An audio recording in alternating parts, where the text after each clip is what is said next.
Space. Space has always been the stage of dreams for us humans. We have the saying, reach for the stars and shoot for the moon, to tell someone to aim high. It has always been in our nature to reach for something greater, and space just happens to be that frontier that watches over our small existence from afar.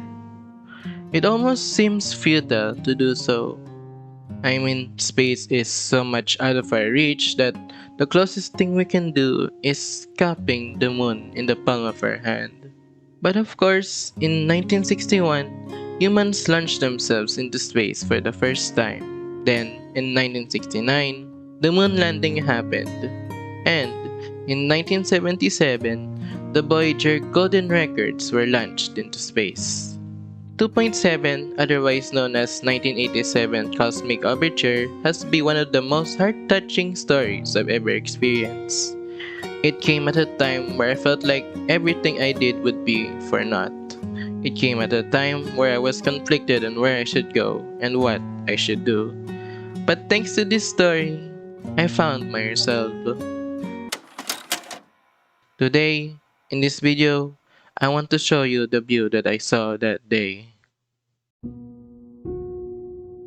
Two Laplace researchers, a Foundation investigator, an acrobat, a celestial being, a leyline hunter, and an incense gecko thing walk into a bar. But instead of a punchline, what happens is that they create a miracle. I'm just kidding, there's no joke for me to tell, but there is a point to make. The cast of 2.7 has to be one of the most fascinating assembles for a pet that I ever seen from Reverse 1999. We have Moral Labard in the form of Hismet and Hoiter. We have an acrobat, her leyline student in the form of Kiprina, and returning characters in Namday and Hang Xiang, as well as the cast of Ryashiki.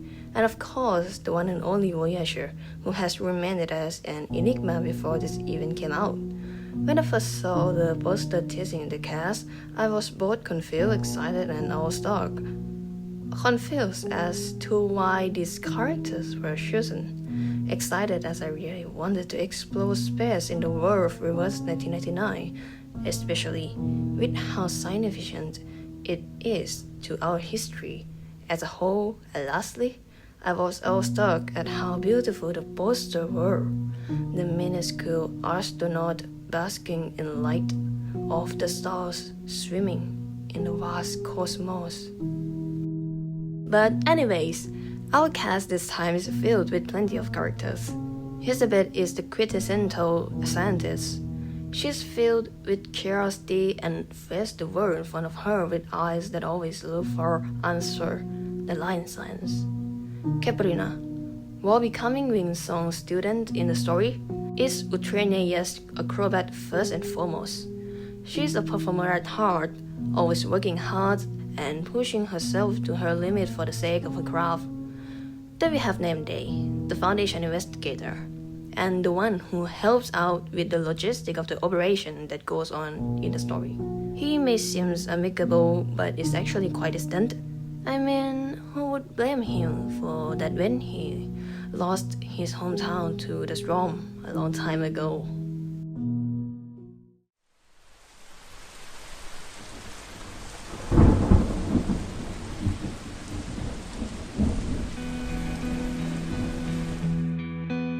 The storm is most often the plot point in Reverse 99 stories, and here it is no different.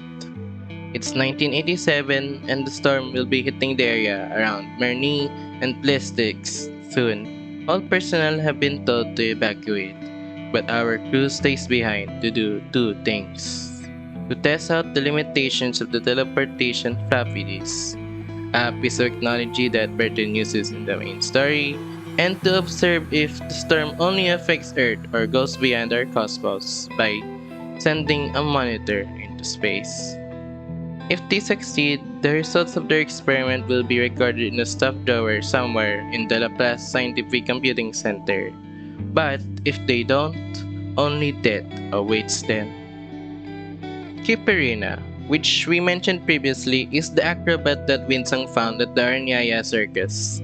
Her arcane skill is essential to the experiment, even if at first it seems all she can do is cast something as fleeting as a firework.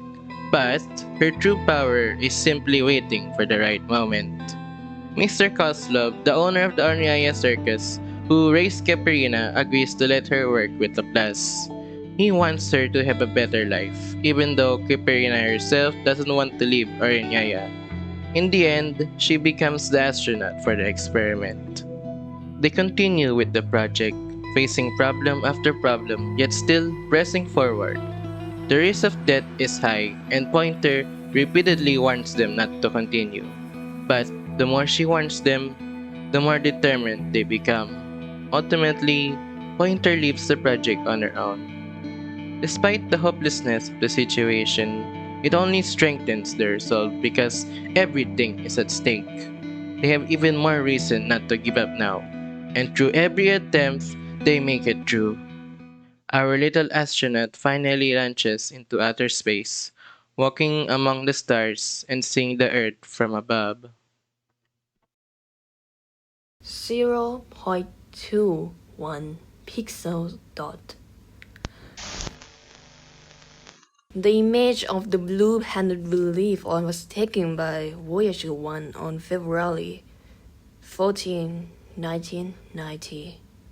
In that image, we are only a 0.21 pixel dot in the universe, perhaps even smaller than that. When we realize how small we are, some of us can't help but question our own existence. Why am I here? We all search for an answer, but there is no single, definitive meaning to life. When faced with that emptiness, some fall into a nihilistic abyss, some create their own meaning, and others simply continue living without care at all.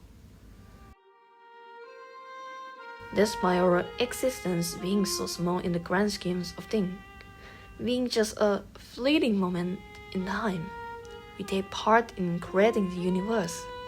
But because we are so small, we can come and work together to create something great. As much as we gaze at the stars above us, the stars are gazing back at us. It's easy to feel hopeless, but together we can create something beautiful.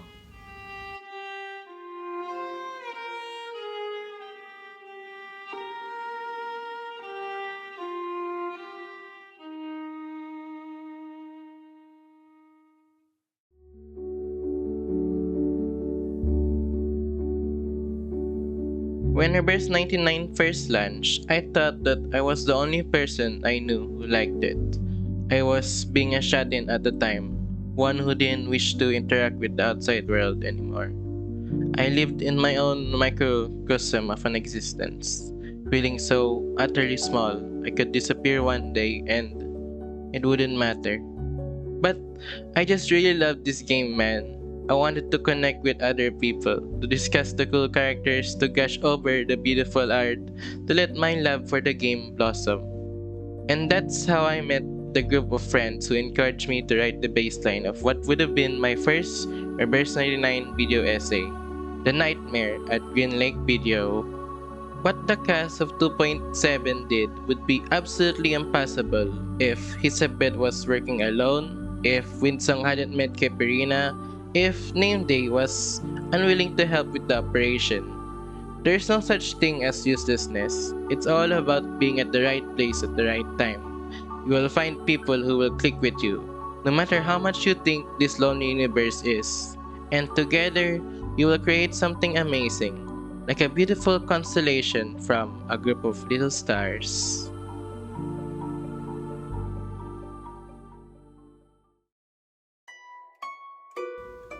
And as for me, someone who carried on this legacy, I once thought of myself as an outsider to the world around me. Thought it was just a useless thing that nobody would care if I died too. But then I discovered it was 1999. This game opened so many new doors in my way of life. I started doing things I never thought I would do, and I met people that I never expect someone like me to meet. At some point, I met Bob, someone in the Thai community, who wanted Thailand to have some kinds of event for rivers. To help the community grow, I agreed to join the Reverse 1999 meeting project in Thailand. It wasn't that different from 2.7. It was a project carried out by just 3 people with no experience at all, only determination and hope. Nobody would think the meeting was organized by an ordinary company employee, a girl who was going to university in a few months, and a high school girl. At that time, we didn't know if it would work or not, but our love for it was 1999 pushed us to keep going and make it happen. When I think back to 2.7 now, the scenes where he's with Caprina, Voyager, Namde, and Hang Xiang watched the aurora together still really touched my heart. My life is not that different from Mice and Fruits. No matter how much I grow up, I always see myself as that little boy sitting alone by the bench, surrounded by people with friends, happiness, and everything they wanted in life. For an entire decade, I felt alone in this world. I wandered aimlessly like a husk because I was never given a chance to know my love, joy, and passion in life. Even at a young age, I felt so hopeless and alone. The only reason I kept going was because of my mother. She was the only person who truly saw me, who gave me love and joy, the only one who made me feel I wasn't alone in this world. And life took her away when I was 9. She never got to see me grow up. It really felt like the world was punishing me for just existing. So I always believed that it would have been better if I was never born at all. I wanted nothing more than to leave this cruel and unforgiving world. I had many attempts. All of them but one almost succeeded. I'm not sure what happened that day for me to stop, but I guess because the stars looked nice that night. At some point, I too discovered Reverse 1999, and it was the greatest decision of my life. From the success of my first compilation video, to having actual friends, to joining the content creator program, to having a community that constantly supported me, and to meeting a peer night, a flatus, and through, she was the second person who truly saw me. She always brought out the best in me. She was the only one who saw a me that I never knew existed, a me that I never believed in. Reverse 1999 really opened so many doors in my life that it would be impossible to list them all. To say this game changed my life is an understatement. It saved my life by giving me what I needed the most. And because of that, I will forever be in debt to this game and its community. My greatest fear in life is being forgotten. And right now, I don't feel an ounce of that fear thanks to you all. Seeing the 2.7 crew together does remind me of my bond with Afi, Apir, and Fru. The four of us were nothing alike. We were chaotic, loud, and as Fru called us, the Reverse 99 bombs. And yet, we all forged such a beautiful friendship. I guess that Aurora scene really hits differently now. To To understand understand eternity, eternity, we we must must first first understand understand death and death and impermanence. impermanence. There is no eternity if there is no ephemeral. How can we know what is eternal if we don't first know what is not? I'm not sure if I'll ever understand it, but I know life is not eternal. Yes, everything changes daily, sometimes even slowly, but something will always remain.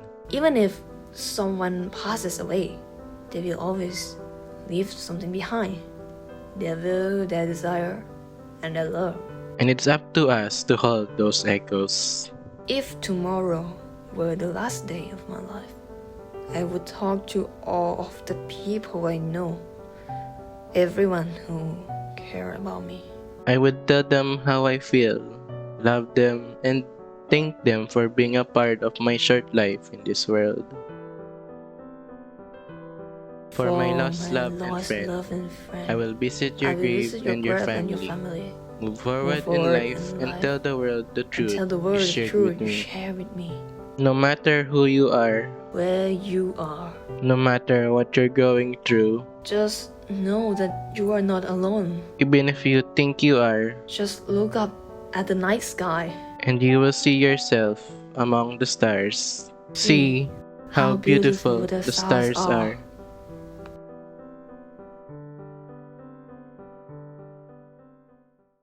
Goodbye, Fru. It's a shame I never got to meet you in person. I never got to hold you, and I never got to know why I was your favorite.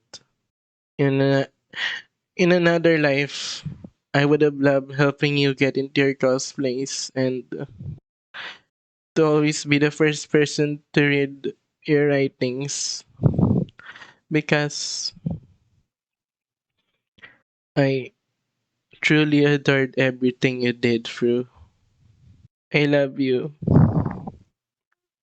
I I love love you, you, Fru. Flu. หนูรักพี่นะพี่ฟุตตี้